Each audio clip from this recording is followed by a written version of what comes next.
Good evening, everyone. Thank you so much for joining us on a Thursday evening. Before we start and I hand over the controls to Zahara, I would just like to mention our partners for this webinar. We have two partners this time. So our first partner is CIMA, and they have a small video that we would be playing. Our story is one of reimagining. Reimagining who you can be, what you can achieve, and how CIMA can support you. As technology and digital platforms disrupt businesses, we are reimagining what the profession can be. We've updated our syllabus to meet the expectation of employers, ensuring CIMA qualified professionals have the skills to make an impact from day one. Reimagine your career. Contact CIMA Sri Lanka. So that was our partner, CIMA. Our other partner is the Informatics Institute of Technology. They also have a small video that will just play.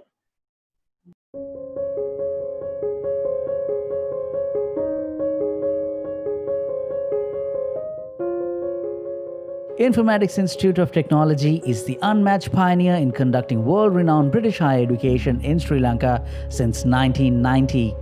IIT has produced over 3,000 graduates that are empowering over 250 organizations around the globe.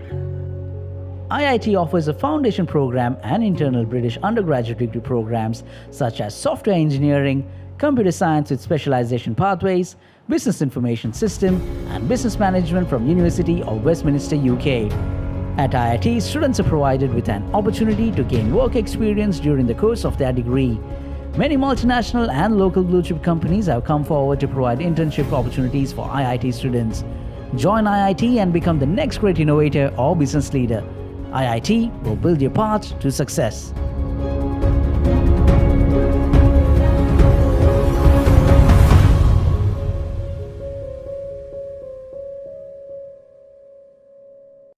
And that was our other partner, IIT. So without further delay, I'll just hand over the controls to Zahara, and we can start until we get Dr. Damitha back on board. Zahara is the country manager of CIMA Sri Lanka, and she will be your moderator today. Zahara, you can go ahead. Thank you, Parami. Good evening, everyone. So today we will speak about how AI can and will help businesses transform and how it will be a necessity to at least be aware of the capabilities of AI. We will especially look at how the future looks like for those who will be growing with AI. First off, I'd like to introduce our panelists for the day. So we have Mr. Conrad and Rajith, who is the Director of LOLC Holdings PLC and the Director CEO of LOLC Finance PLC. And he's got over 25 years of experience and possesses domain expertise in sectors such as banking and finance, trading, assets management, and manufacturing. He's a proud fellow member of CIMA and of the British Computer Society and has an MBA from the University of Leicester. And we've got Rajith Munisinghe, another proud CIMA member, who is the co-founder and chief marketing officer of Linear Squared. He's got a master's in finance from Imperial College London and a second master's in economics from the University of Colombo.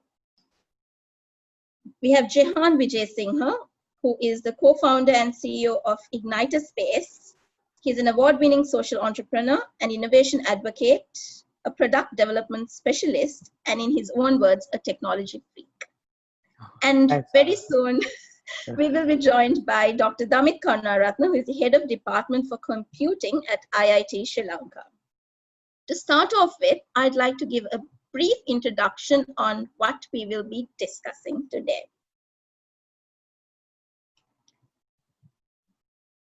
This gives you the definitions. This demystifies AI, but we will hear more from our panelists today. All of you have experienced elements of AI, from the Google Maps that you use to the heat maps used in your Uber or your PickMe apps, to even the autopilots in the planes. And of course, in the future to come, we will have more and more self-driving cars, hopefully, and smart traffic light systems. In terms of studies, if you take it, there are already organizations that are using AI for grading and assessments, for essay gradings, and very proudly, CIMA has also gone into adaptive learning, something that we'll be introducing very soon to Sri Lanka. And of course, all of us have experienced the various capabilities within our emails to banking and finance. I don't think we have the mobile check deposit systems in Sri Lanka yet, but well, Conrad, I'm sure you must be on it already. You must be planning something of the sort. So these are how AI has been in use across the world. And this is also something very interesting that we'd like to talk about today. The implications of technology, or rather the impact of technology on jobs, the impact that AI could bring about. So these are some of the areas that we will be covering with all of our panelists today. So my very first question to all our panelists today would be, are you happy with the amount of AI adoption in Sri Lanka? I'd like to start with Conrad. Conrad, you're on mute. Thank you, Zahara, and thank you for inviting me for this panel. I think it's a great pleasure to be here with all the other panelists. I think to answer your question direct, I think from a Sri Lankan perspective, I think we can do a lot from an organization side. I think that everyone is talking about it, but I don't think that we have seen a great adoption.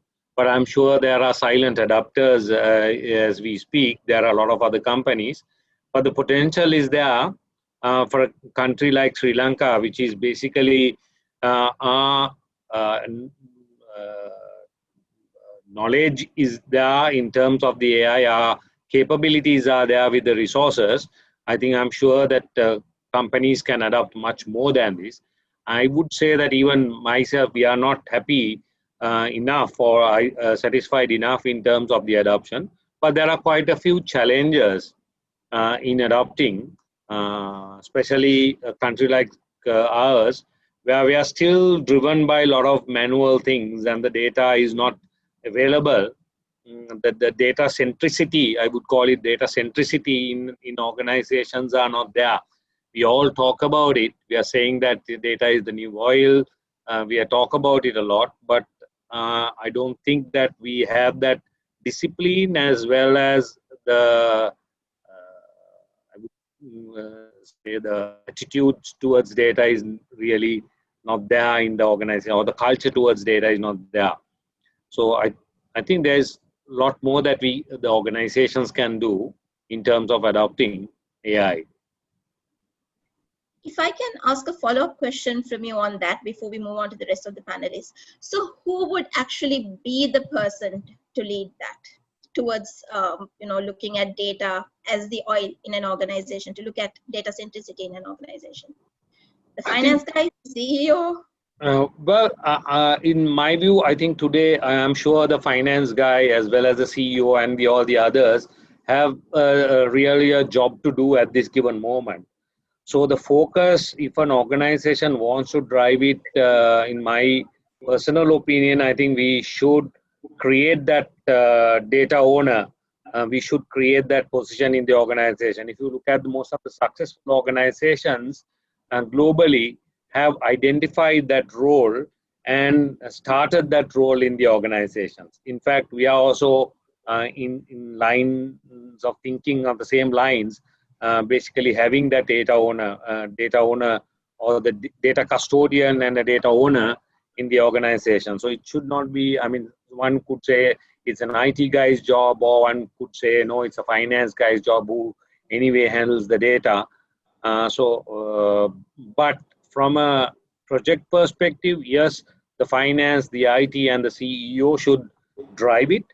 But the ownership perspective, I think there is a chief data officer's role is required in an organization.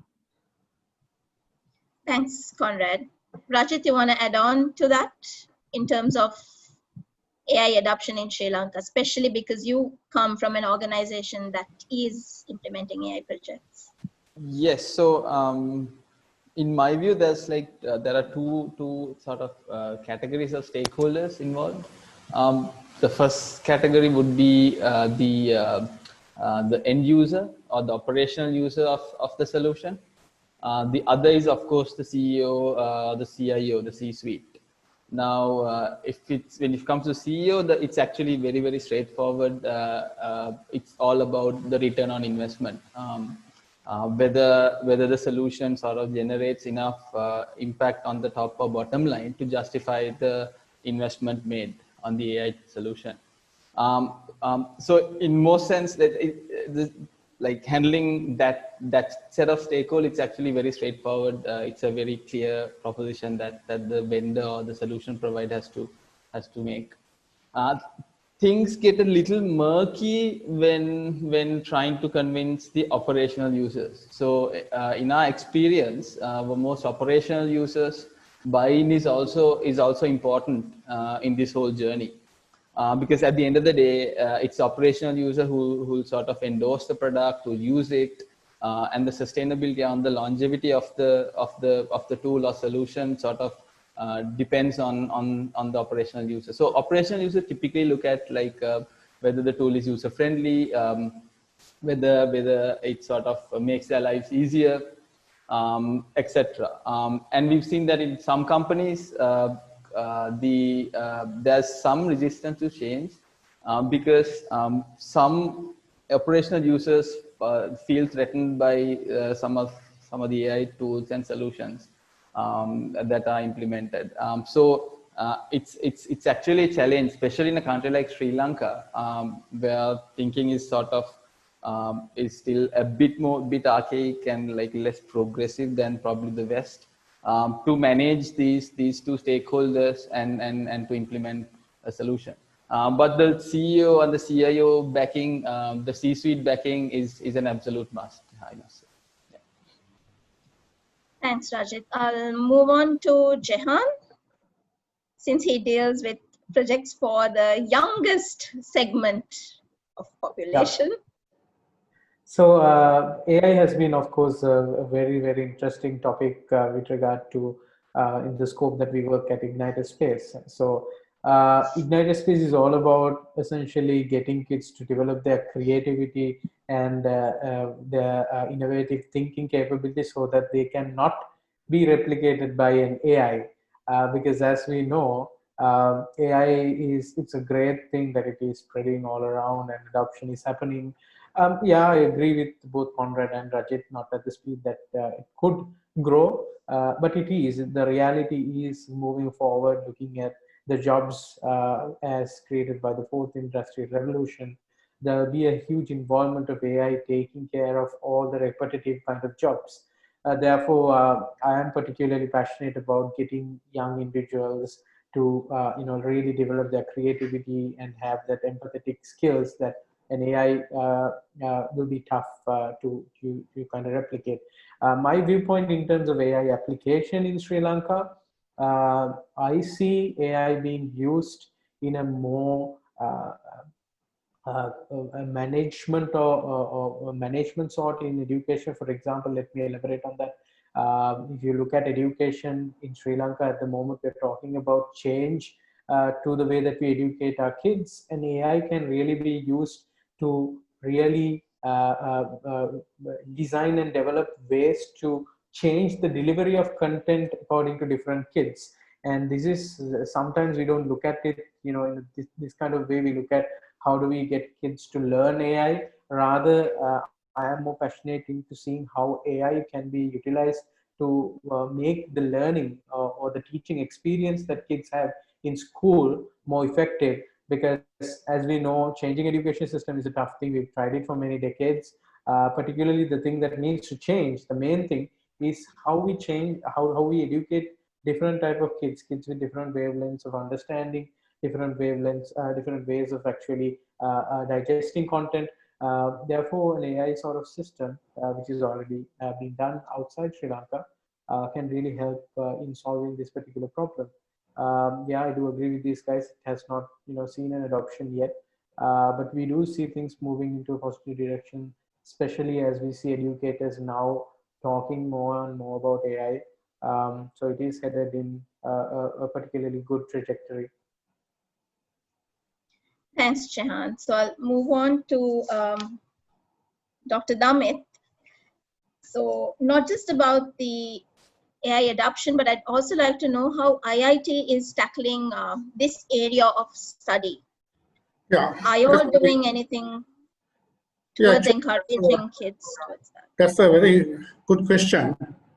Actually, as IIT, we are very vigilant about the local and global changes in this IT industry.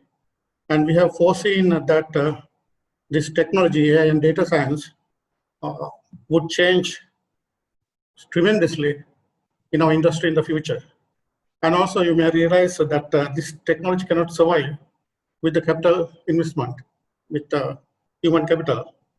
So we have been working since then. After realization this, we have working with the Robert Gordon University, UK, to introduce a new degree program in AI and data science. Because actually, if you look at the education sector, still we are young in terms of data science and AI. So ultimately, actually, we have prepared a 4-year undergraduate honors degree in AI and data science. And I am happy to say we are going to launch this program September this year. And this is the first of this kind launched in Sri Lanka. It's a British qualification and it's a 4-year degree. And in the 3rd year, students would go to the industry for a full 1-year industry placement. Okay, thank you, Doctor. I actually have a follow-up question for you there. So I'll bring on an experience from the CIMA perspective. So gone are the days that CIMA used to update its syllabus every 4 years, every 5 years. Now we update our syllabus on an annual basis using something called the blueprints. Because the world is evolving, what students need to study is evolving, the digital technologies are evolving. So when you consider a 3 or a 4-year degree, how often would that get updated? Because this is a concern that we see for our students, for our younger generation. What they learn in the most probably the state unis, it's outdated, right? The content to a great extent is outdated. So how are you going to keep the qualification or the degree up to date? Actually, we can't foresee what is really going to happen after 4 years' time. But our degree programs are not static and not stale. Right? That's why we always prosper. So we are observing the needs of the industry and how the spectrum, ICT spectrum is changing all the time. And so we are making changes necessary to make our degree relevant for the industry. And we never let our degrees go obsolete with the time. Thank you, Dr. Damitha. My next question is going to be for Conrad as well as Rajith, because Rajith spoke about resistance, right? Subtly about resistance that could come from the users. So Conrad, can you share with us an experience of implementing an AI project and the kind of resistance that you would have met? Because I know both of you work together on some projects as well. So can we hear a story about that? Surely, I think the resistance side of it, that Rajith can explain more, because they are the people that who are implementing it and receiving it. I've been driving it in terms of to break the resistance. So I think it's mainly one of the facts is actually what we see is in terms of the resistance from a user end or the business user end is, I think they actually don't know what the technology can do. So therefore, they have a doubt about it. So that's the first phase of resistance that we see. So the doubt which is created because of the fact that whether they can really do the job. So that's something, because AI project or a machine learning project, AI is a vast area and it has so many areas. So if you take the basics of the machine learning to be used in a more of an algorithm based decision making. So most of the resistance comes from that, whether the result what is given is how accurate it is, because it needs certain amount of confidence to be built in users or the accept. So that is one part of it. Then the second part of the resistance, what we see is that they fear in terms of the job security side of it. Whether this will replace me. or whether that can cause a major issue. I think that I would like to say that resistance comes is simply because of the Sri Lankan education system. If you look at the primary education system, I don't think that we have been, our education model is correct, in my personal opinion, once again, because the education system is basically doesn't teach you to adopt, right? So you talked about adaptive learning, but they don't teach you to adopt. Mostly they teach you to cram up for the exam, right? So we have in this country, we have the highest literacy rate, but unfortunately we don't have the people who use that literacy. They only read and write, but they don't know how to implement or adopt those whatever that readings that they have in terms of reality. So that's one of the reasons that they fear in terms of the AI project, or the project which we try to implement. So they think that this will replace. They don't know what it can do. They don't try to understand. And so that's something that we have come across. So, but to answer, even if you look at the answer side of it, in the sense how you overcome this, is one is actually you need to build the confidence in terms of why we are doing it. I use one example in terms of one of these things. Now, if you really look at it, in some of our, I think you touched about some things like the credit appraisals can be done using a machine learning or AI. I think one of our projects also on similar lines. But if you look at an individual who's approving credit, I use this example with my team here. If you're approving credit, and if you're not learning from your mistake, I tell them that I can create a better credit approving authority using the technology, right? So it is you who have the ability to understand, but you are not using it, or definitely the technology will replace you. So if you are adaptive and if you know what you are doing, I don't think that AI can replace. So that's what the training that you need to do. So I Rajith, guess it's go also ahead, about lifelong learning, right? It's that's like right. learning will never stop. So So yeah, agreed. Rajit? Yeah, I mean, just to piggyback on a few comments made by Conrad, I think Sri Lankans have a sense of entitlement sort of imbued in them, entitled to A, B, and C. So that sort of background doesn't really help in this era, definitely. And just to sort of add to what Conrad said about how accurate AI is. So I mean, we are sort of facing this challenge on a sort of a daily basis. So how do you actually convince a company or a user to take that plunge? So what we actually do is we actually do a sort of a mini proof of concept, a trial, where the company actually sees the benefit at a smaller scale, where we can actually absorb the cost as well. So these are things sort of, as vendors, we actually strategies or things we can use. And in addition, as a sort of a pioneering company in Sri Lanka in this space, we have to sell the concept of AI as well. So, for example, the concept of an ERP is proven.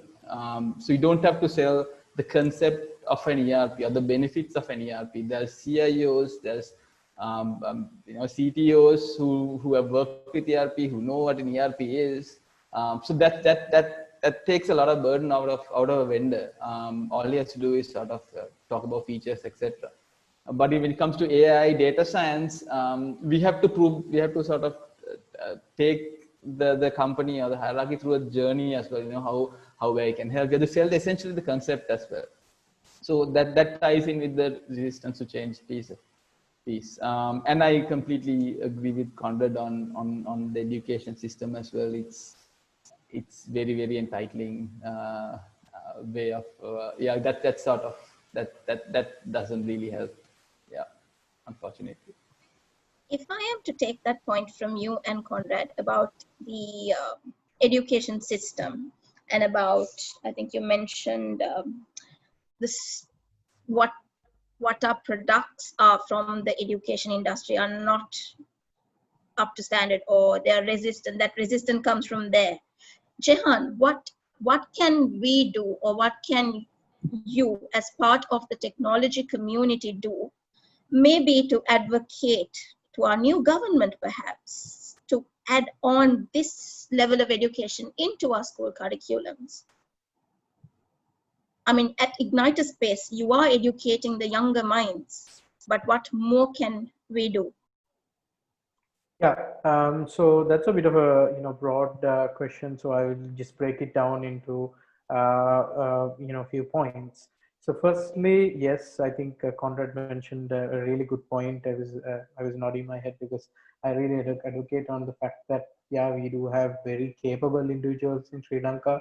I am also a product of the education system, so I even when I was meeting the newly appointed NIE director just last week, the both of us, what we agreed on is the fact that Sri Lankans are very, very capable, and especially with regard to doing creative kind of jobs. We are very, very capable individuals. That's why we see Sri Lankans prosper, especially outside Sri Lanka. So the reason for that, again, as we see from statistics, we know that from the leading university of Sri Lanka, the government university, I will not mention the name, recent statistics showed that over 75% of undergraduates leave the country. So we have that massive brain drain that is happening. So after investing, Sri Lanka is one of the few countries that offers free education for a very, very long period of time, and we really appreciate it. So in terms of changing education system, now this is a very kind of taboo kind of question. Should we really think of changing the education system, or add on different processes and different tools to measure the progress of kids, to measure the progress of one's learning throughout their lives? Because if you look at what I believe is the one thing that should change in the education system is letting the learner, giving the learner the ability to self-explore and learn by themselves. So now that attribute, how do we develop in a child? Now, from a very young age, when a child is born, he or she is a blank canvas, and it is the way that we educate them, the way that we guide them, that we essentially that'll box them. So the tools and the processes that we follow to educate them will have a massive impact upon that individual's career or success or lifestyle 13 years later or 18 years later. So this is where a lot of planning needs to come in, how that particular individual needs to digest that information. So in terms of adding components of AI, where I see it really coming into place, firstly, we should get our kids knowledgeable about what AI is and what it is capable of. So the concept of AI, is very, very popular among kids. They love it. When you say AI to a kid, what they essentially think is, okay, this is building that Knight Rider car, who is able to do it by himself, or that Optimus Prime robot. So that's why kids like AI. When I was a kid and when I was in university as well, thinking about AI, I was like, how am I going to learn? I may need to get a doctorate to do AI. But now we have tools available like machine learning for kids.org, which really allow kids to learn what machine learning is at a very, very young age. So a simple thing that the government can do in terms of policy, changing the policies, adding that AI education to the curriculum. It is good that our IT curriculum does change frequently, the government syllabus, and it does encapsulate a lot of knowledge. But what we need to do is use more practical tools such as this to educate the kids on AI. That is on one side, and on the other side, on a policy perspective, on a management perspective, we utilize more and more AI related tools to track this learning and customize the learning experience for a child. So these are some of the few things that we could potentially do in the future. Thanks, Jehan. So I have one more question Sarah, for I you. just want to add something to what Jehan said. I think basically, I think this is one of the issues. I think he touched upon learning. I think the learning is basically the acquisition of knowledge or skills through study and experience, plus something called taught or the teachings. But in Sri Lankan study curricula, if you really look at it, it's totally dependent on teaching rather than the first two that I mentioned. Exactly. So I think that phenomena, if you change it, because if you look at the AI is that first part of it, meaning knowledge or acquisition of knowledge, and through experience, it's training, right? So that's what I think. That's a clear indication of where we have to shift our students and our education system, which will be really helpful for the future. Absolutely. And the reality is that, with the adoption of AI, we need to teach our kids to coexist with an AI. How do we create a hybrid between humans and the AI system, to get a job done? So I think as part of one of my other webinars, I remember the person who created the World Economic Forum, I can't remember his name, had quoted that it's not just the digital skills, but it's the human skills that are going to matter. Yes, into the Charles future. Schwab. Yes, he had quoted that. Jehan, so whilst on what you were discussing, can you share a few examples of any remarkable products that the kids at Igniter Space have come up with?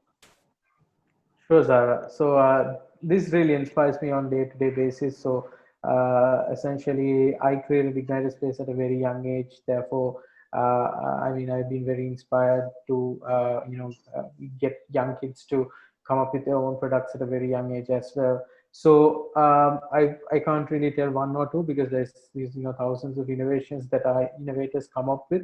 So how the process works is, we take a child, we develop their passion towards first the passion towards creating, or the passion towards building something. The next level is where we actually build the foundation of innovation and technology within them.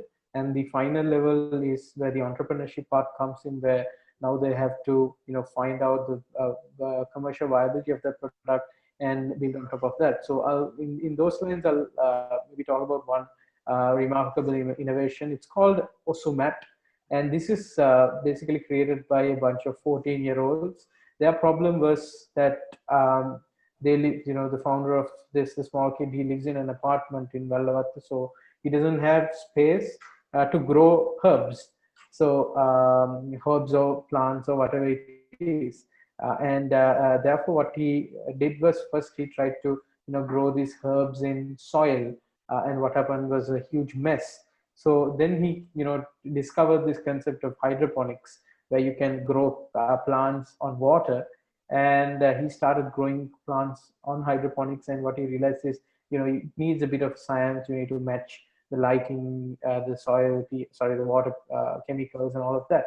So what he did is, identifying that problem, he used his technology skills and his ability to think critically to come up with a device called Osumat, which is a tabletop hydroponic garden. You buy the device, you fill it with water and chemicals, and you keep the Osu mats, the mats which has seeds of herbs on top of it, and flip the switch, and the device has the lighting sensors, the air pump for aeration to generate oxygen and so forth. And while you look, it'll grow herbs. So this is just one example of how the empathy skill of the child, the creativity, the application of technology has all been combined to develop innovation. And now the next step, phase 2, is where this kid is actually going to incorporate AI to learn how, what kind of optimum conditions that needs to be provided for these plants to actually grow, using his device, using his air pump, using his lights, which he'll use it as a feedback loop to further improve it. So a 14-year-old using AI for a commercial viable product, I mean, 10 years ago or 5 years ago, you tell it, I mean, it would be almost, unheard of. So, I mean, I'm not taking credit here. It's great thing that these tools are available for kids to do this. So yeah, that's one of the inspiring examples. Also, Matt, if you guys need one, you can order it as well. Thank you, Jehan. So this question will be for everyone based on what Jehan was talking about. So that is at a young age where you kind of cultivate the knowledge of AI and get their interest whilst they remain very, very creative. How do we bring this on to like maybe the 15 plus category, to the ones who are maybe already in the universities, to ones who are already in the corporates, so the resistance also goes off, like what Conrad and Rajith were talking about? Shall I comment on this? Shall I comment on this? Yes, Dr. Damitha. Actually, in Sri Lankan education system is undergoing a transformation. A couple of years back, when we were at schools, we used to cram everything in the books. Now they have transformed that into problem-based learning. So quite a lot of problems are being given for students to come up with answers. So in this way, I think the education transformation led the students to think about problems rather than cramming everything out. So in future, it might help to change our cognitive skills, and so we can come up with problems rather than cramming everything out.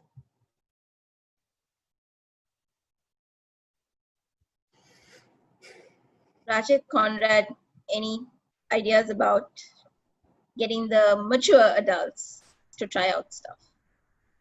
Yeah, Not so as technology. Yeah. So I can. So as a father of my daughter actually goes to a state government school as well. So I can echo thoughts of Dr. Damitha, where I also see some like a shift in the way the curriculum is actually taught. There's a lot more interaction with the environment, about what's around you, being part of this whole environment. It's that sense. Actually, I do agree with Dr. Damitha that there are reforms, and we are probably heading in the right direction. It remains to be seen whether when they actually grow up and enter young adulthood, whether they'll sort of continue along those veins. That remains to be seen. But I think we are seeing some early signs. Yeah, at a very personal level. I also have seen that. I think agreed on in terms of the education system. I think there is some transformation is happening. Whether that pace of change is enough is the question mark. I think what we need to look at it. But however, having said that, I think when it comes to the adults, or how do you get into the corporates, I think there are, I think these kind of webinars might help certainly if they are participating. Plus, I think as organizations, I think we need to look at it in terms of educating our people as well. I think the continuous learning, just like what CIMA does for their professionals, right, and many other professional institutes does, in terms of keeping them educated. Now, I think if you really look at it, one could argue and ask what is the relevance of AI for a CIMA. But I think that something is very important. I think CIMA is continuously supporting that in terms of the data side of the story and the digitization and the digital side of the story in their curriculum also, plus the CPD trainings what is covered in terms of education. I think that's something that which will help, certainly.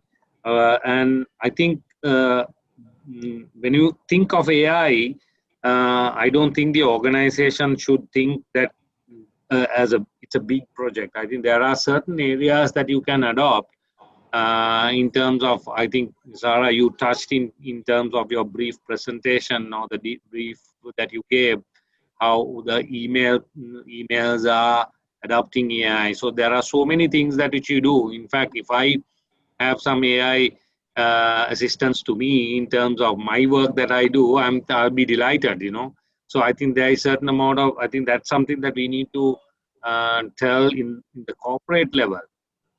right? So whether you like it or not, whether you like it or not, that has come. The AI, all the technology availability is there in terms of the machine learning and AI. So it's not a replacement technology for the humans. It's an assistance technology to the humans. So I think that message has to go in, and probably as organization level also, they need to really promote that in terms of educating their individuals, or the people that who are working in the organizations. I think that's something that we need to do. Every organization should do, rather than just talking about AI will disrupt you.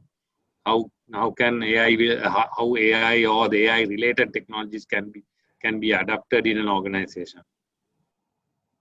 Also, I think if we keep talking about AI more and we make AI a bigger buzz, eventually in Sri Lanka there's also this whole hype-driven, things that youngsters do, especially when it comes to technology. For example, 2 years ago, the whole robot fighting or the battle bots thing was a huge thing over here. And I'm pretty sure you guys don't even know, but the UALS University has the battle bots. Which is even in the same standard as BattleBots, which is shown in Discovery. So our youngsters are absolutely capable. It's about pointing them in the right direction. I think if more and more we can show more case studies of how AI has been used, and create that whole buzz that AI is accessible, using AI, creating with AI. I think we may see some positive transformations in the near future. Yeah, I want to add one more thing to that. And in fact, in future, AI would be like electricity, AI and its applications. It would be everywhere. It would be inbuilt to all sort of applications. So we never can escape from AI and data science in future. So we have to get ready for that. In fact, that nicely ties into the next question for Rajith, actually. So Linear Squared started maybe about 3 years ago, 2-3 years ago. Yeah. How hard was it for you to get people to train, to think like data scientists? Because until then, I don't think that kind of designation was even known in the world, right? The data scientist, or the kind of people that work with AI. How hard was it to train your team, getting them together?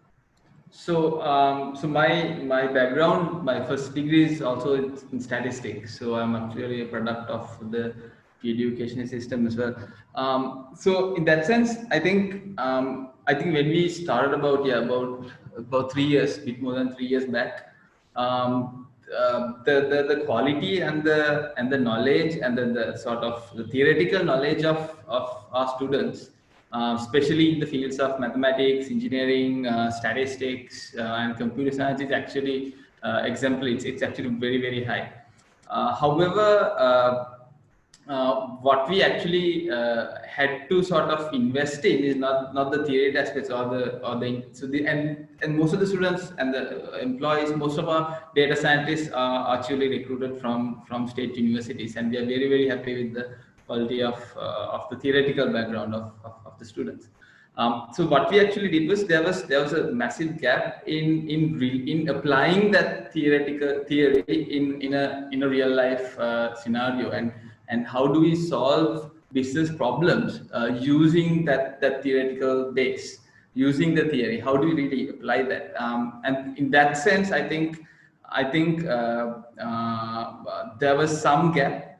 So what we kind of did, my co-founder is also from the state university system. He's also a statistician. So what we kind of did was we actually got fresh graduates, and we invested our time, and we actually trained them. And that has actually worked for us.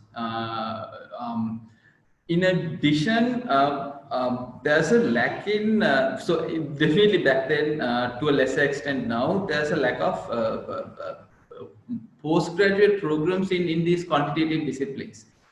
There are lots of MBAs, there's lots of master level programs, but you don't really see lots of programs in data science, statistics, postgrad programs in mathematics, etc. And that's sort of changing. I think IIT is sort of playing a pivotal role in that, in bringing in these postgrad programs to Sri Lanka, but which is not the case sometime back, a few years back. I think with the advent of these sort of postgrad programs, I think things will definitely improve. But the good thing, the positives are that the core is there. I mean, our students from the state university systems are actually very intelligent. They have the theoretical background. We just need to bridge that gap between how do you use that theoretical background to solve a business problem. That's it. And yeah. Thanks, Rajith. So what is your view on getting probably CIMA members or CIMA students coming on to work as data scientists? Because we have a few. I mean, looking at the database, I see quite a number, and they go as data evangelists as well. You have these cool names coming up. Yes. All our data scientists have math, stat, or a computer science background. We employ about 10 right now. And about 4 or 5 of them have either partly or fully completed CIMA. That might not be a coincidence, to be really honest. It's the thing is that I'm also like a CMA, so CIMA is has a very eclectic sort of curriculum where you are sort of taught economics, management accounting, marketing, etc. And that really helps a data scientist relate to a customer or a business problem, which will in turn help the data scientist really address the customer's problem and tackle it head on. So I see that edge in a data scientist. At least I see that on a daily basis within Linear Square, with most of our some of our data scientists following or in the process of following CCI. Thanks, Rajith. I'll get on to my next question, which is a bit of a controversial one. So AI is not necessarily error-free, and there are biases within, right? So as much as good that it can also bring issues, non-ethical practices. There could be deep fakes as well.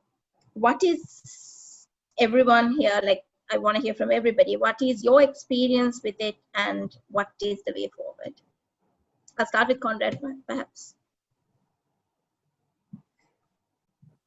So I think you touched on 2 things, I think, Zahara. I think one is the error side of the story.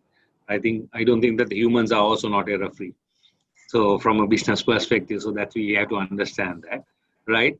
And the second side of the story is ethical side of the story in terms of when you're using AI, where do you end up? I think there are a lot of good things that you can do. Even if you look at, if you take the ethical side of the story, there are a lot of, even if you look at a weapon or technologies which are used in certain, I would rather call it, let's say, certain categories of what you call chemicals also can be used in many ways. So it's how you use those technologies, use those chemicals matters, right? So I think if you can use to destruct something as well as to prevent something. So that's something that we need to understand. So I think even definitely, I think there are a lot of talks about the AI will become unethical practices of AI and getting into the privacy side of the people's, if you are looking at the data and how ethical that is, and whether there will be a losses of job losses. There are a lot of things, but I think the better side of the story is much more than the worst side of the story. So I think it's how you adopt, how you use those technologies. I think what matters. I think yes, I think there is another argument whether the use of technology, use of AI based technology should be governed. Yes, but I think anything has to be governed. Even CIMA, as you know, like even use of accounting is governed by certain standards, right? So I think it's all, the governance is required in an organization. Governance is required in many anything, right? Whether it's a government or the power. When you have the power, of course, the governance is required. So I think that's something that we all need to understand. So if you focus on the downside of the AI or the the dark side of it, yes, there can be a lot of arguments, a lot of things that we can talk about. But I think that is only 10% or 20 or less than that in terms of reality. I think there are a lot of things that you can do, more productive things that you can do using the artificial intelligence or data science based technologies. So I think that's the focus should be. I think, and then that can be avoided if you say people misusing can be avoided only by educating and the people knowing what it is. For example, if you look at today, I think for us, maybe we think that this AI and the data science and use of infringing our privacy is something new.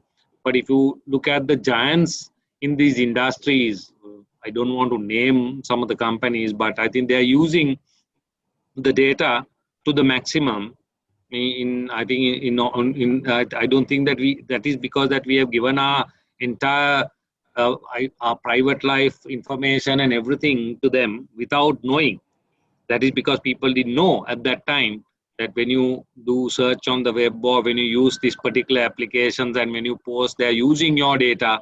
But that is because it's, I think, merely because of the level of understanding you had. And today, if you really look at it, I mean, I don't mind mentioning this. I think if you look at it in terms of the Facebook usage has gone down drastically because of the way that they started using it. I think they are now trying to get back to it.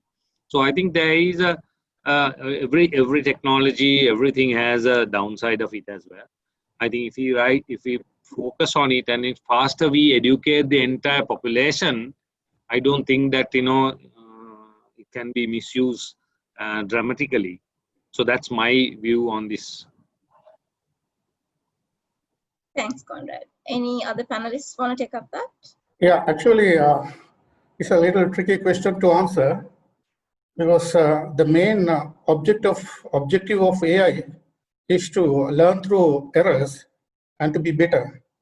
And also the meaning of error depends on the context as well, right?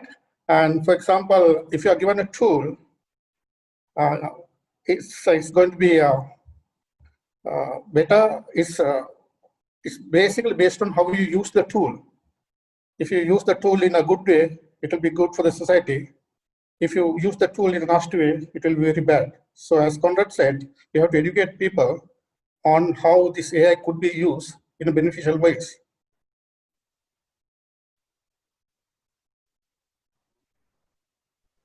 Rajith, since you work on the projects, Rajith and Jehan. Yeah, go ahead. So how I see it is, especially when it comes to very famous examples such as Watson's failure as well as the Microsoft chatbot. I mean, I agree with both Conrad and Dr. Damitha. We need to, we need to allow a certain, a threshold for error in AI, but on a user's perspective or on a consumer's perspective, until there is a confidence with AI, with an AI related system, we will see the use case for the consumer side of AI having issues. For example, the most famous example of the aircraft which is now which Airbus recently completed the research, which is able to take off and land on its own. How would a passenger actually feel or a consumer of that product feel versus how would the technicians or the developers of that AI feel? And on the other side, on the legal aspects of errors when it comes to AI, who would actually take the liability of a system failure? Is it the developer who developed that AI-based system, or is it the data scientists and the people who actually train that system? So there are concerns in regard to errors and with regard to how AI is being implemented.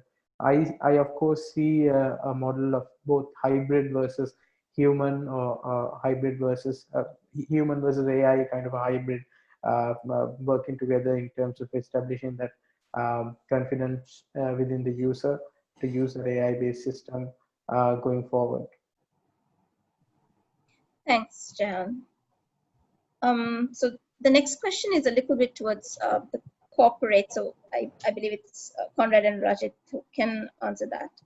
What is the key driver to move towards AI? Would it be better customer engagement or higher profit? As of this point in time, I'm sure bottom line is what we all want. But given that post-COVID, organizations have had to change drastically to meet customer needs, which one pushed you perhaps? Okay, I think if you really look at it in our project, I think Rajith also knows, I think some of our projects, we have engaged in many projects in terms of AI at this given moment.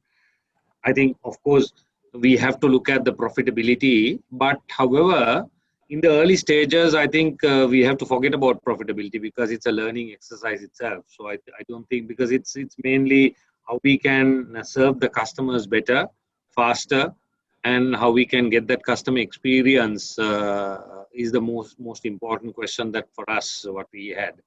So yes, it is a challenging one. Sometimes it's very difficult. I think some of the projects that we might have to, we have started with using the early stages of AI. We call it machine learning and algorithms. And I'm sure you would have seen this from LOLC together with Mobitel. We had a mobile, we call it a mobile loan, or a loan in a mobile kind of a concept, which is actually more of an algorithm-based loan approval kind of a concept. But it didn't come to the levels that we wanted in terms of the size, and so there are certain challenges in that. So we never, I mean, we looked at, yes, there is a profitability element, but I don't think that the early stages we can look at the profitability. It's more of a convenience, how fast that we can go to a customer, how fast they can, where they can get a loan, is one of our key drivers. So faster to serve the customer was our key drivers. And secondary was, yes, whether this product or the project will be profitable in the long run. So it's a short term is more or less the customer side of it, and the long term, yes, the profitability side of it. Otherwise, it's not going to be a sustainable project for an organization. Thanks, Conrad. Rajith, from your experience of various projects, so various clients. Yeah, so now the current customers like that sort of we deal with are very, very discerning, right? I mean, you all know how millennials are portrayed, and then this. So customer engagement is actually, like, I think predominantly it's probably the most important driver because you need the customer to engage with you and interact with the tool, interact with the solution. Only then would that interaction result in profit. And with the customer base right now being extremely discerning and very, very demanding, I think any company, any AI solution, be AI, be not AI, any solution needs to engage with the customer at a very, very personal level. Only then would that result in higher profit. So in my view, yeah, definitely customer engagement is important. Thank you. Rajith, I've got one other question. So can those who are interested, can they start small? Maybe by using ready-to-use pre-built AI embedded apps, or build your own kind of stuff. I think Jehan can also probably answer that. Is that kind of thing happening in Sri Lanka? My experience is limited sort of to enterprise solutions and companies. So it's all about, if it's a company, it's all about the return on investment that you kind of get. Let's take a simple example of an AI solution. The company has two options. You can either build this tool in-house, or you can go with a pre-built app, or you can go with a vendor who sort of specializes in that area. Now, there are a few things that a company should ideally look at when making this call. First thing is obviously return on investment. Now, if you want to build this on your own, you'll probably have to recruit data scientists. You'll have to recruit people who are sort of experts in the field to manage that team of data scientists. And supervise them, etc., etc. So it's actually a very expensive exercise right now for a company, for most companies rather, to have their own sort of build their own data science apps, AI apps. In my view, companies should look at probably pre-built, or looking at sort of getting help of experts in the field. Simply because you can the vendors and the vendors, or the pre-built labs, can actually share some of the costs across multiple clients, therefore making the tool more cost efficient for the company, rather than building your own AI app. And in addition, there's always the personalized service that a pre-built app sort of provides, the companies that provide pre-built apps.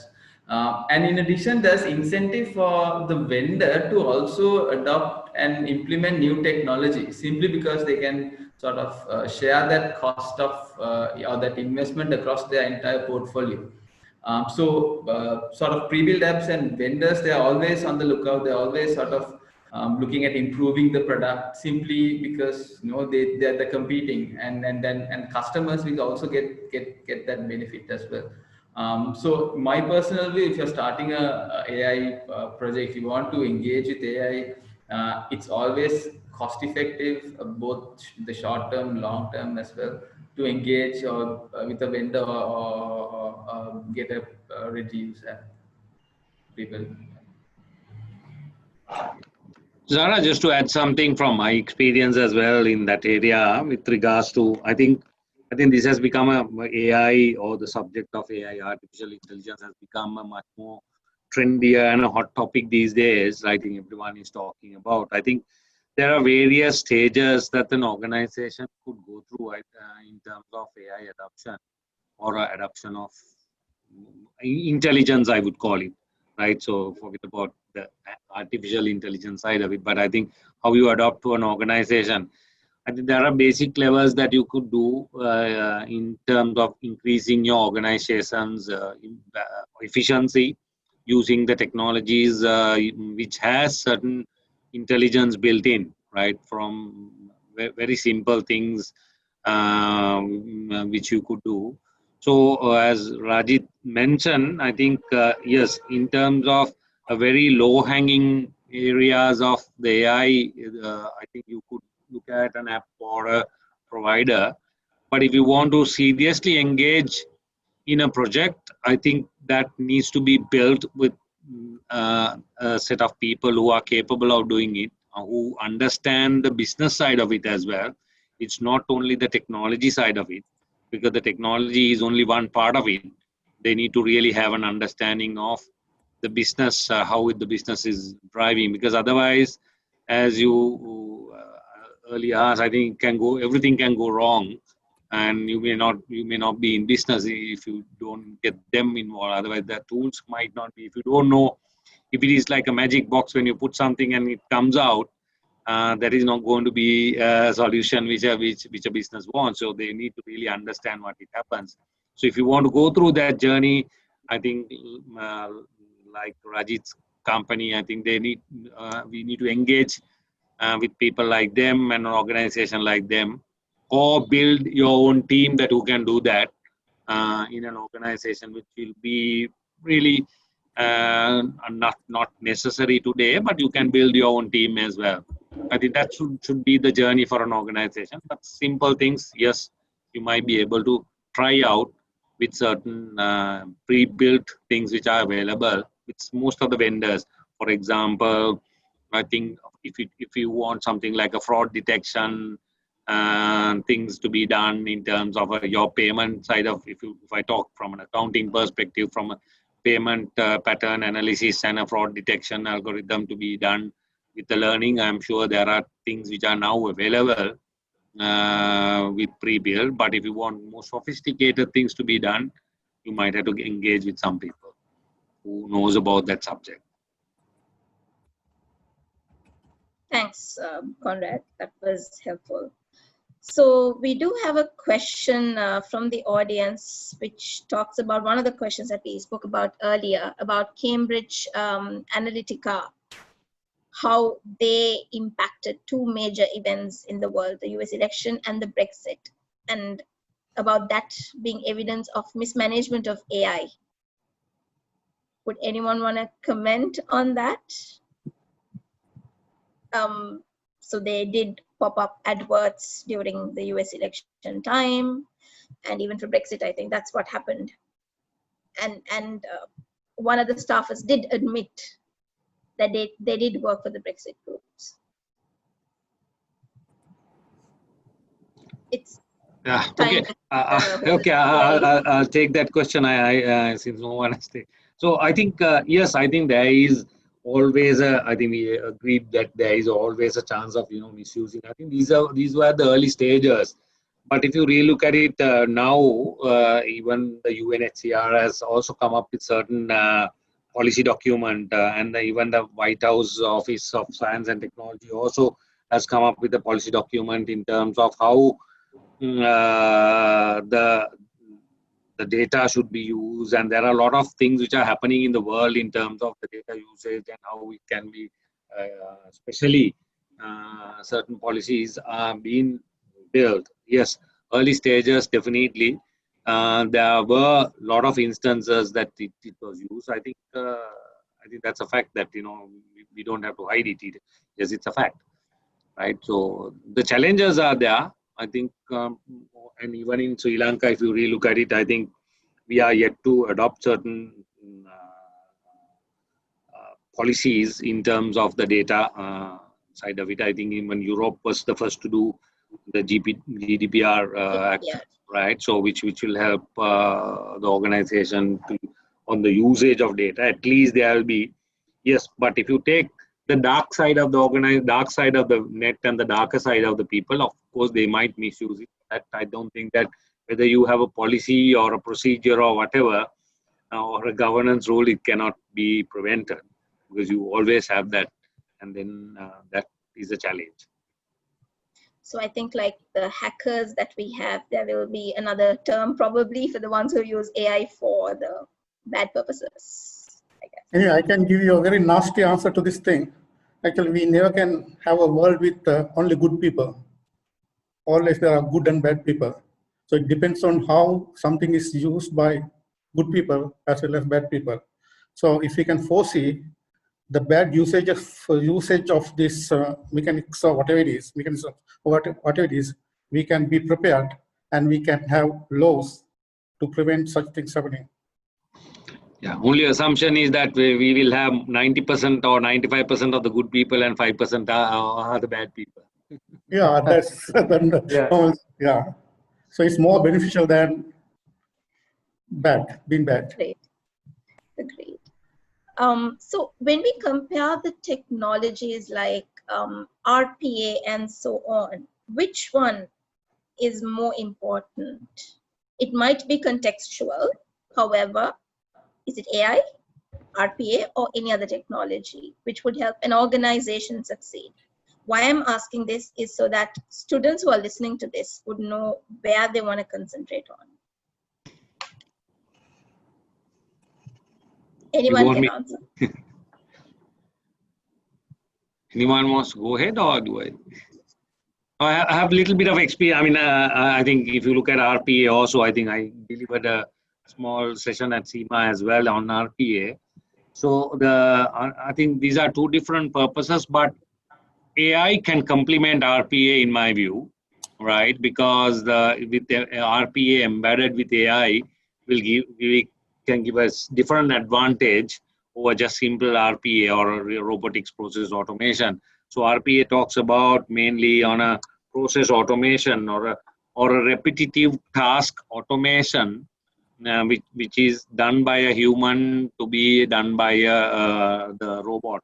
I mean, that's the basically what it does. And we we are at the early stages of implementation. I think the RPA, even though that it's a new term, I'm sure a lot of people have used earlier. If you look at in my career at early stages, when I was doing account reconciliation, we used to do using spreadsheet. We used to do just basic macros to do a reconciliation automated. I think that was an RPA example. If you very simply and simplify it, today the technologies are available to do much more bigger task, right? So that's what an RPA is all about. So if that can be embedded with little bit of intelligence, which is the AI part of it, certainly it can, organizations can do a lot of things which requires certain amount of thinking. RPA is more of a process driven. So I think these are two different things, but it will complement each other in my view for an organization. Actually, I also have a different view on this.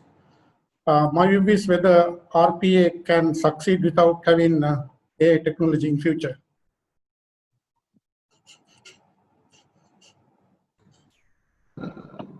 Certainly, Doctor, I think the RPA at a basic level, I think it can succeed in my view.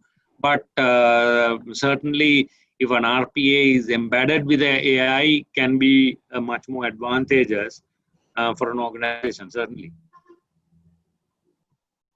And the use cases sort of that probably ML and RPA tackle are sort of quite different, right? I mean, for example, if you want to know what your sales demand is going to be for the next 6 months, probably you'll have to do a machine learning based, you have to like rely on a machine learning based solution. But RP addresses it's already approximated, so it's different. So your use cases are entirely different. Of course, like Conrad and Dr. Damitha said, that there will be over time these sort of methodologies will converge. And we'll sort of then see novel use cases. But I think for the time, at least right now, the use cases are independent and separate. So yeah, that's kind of my view.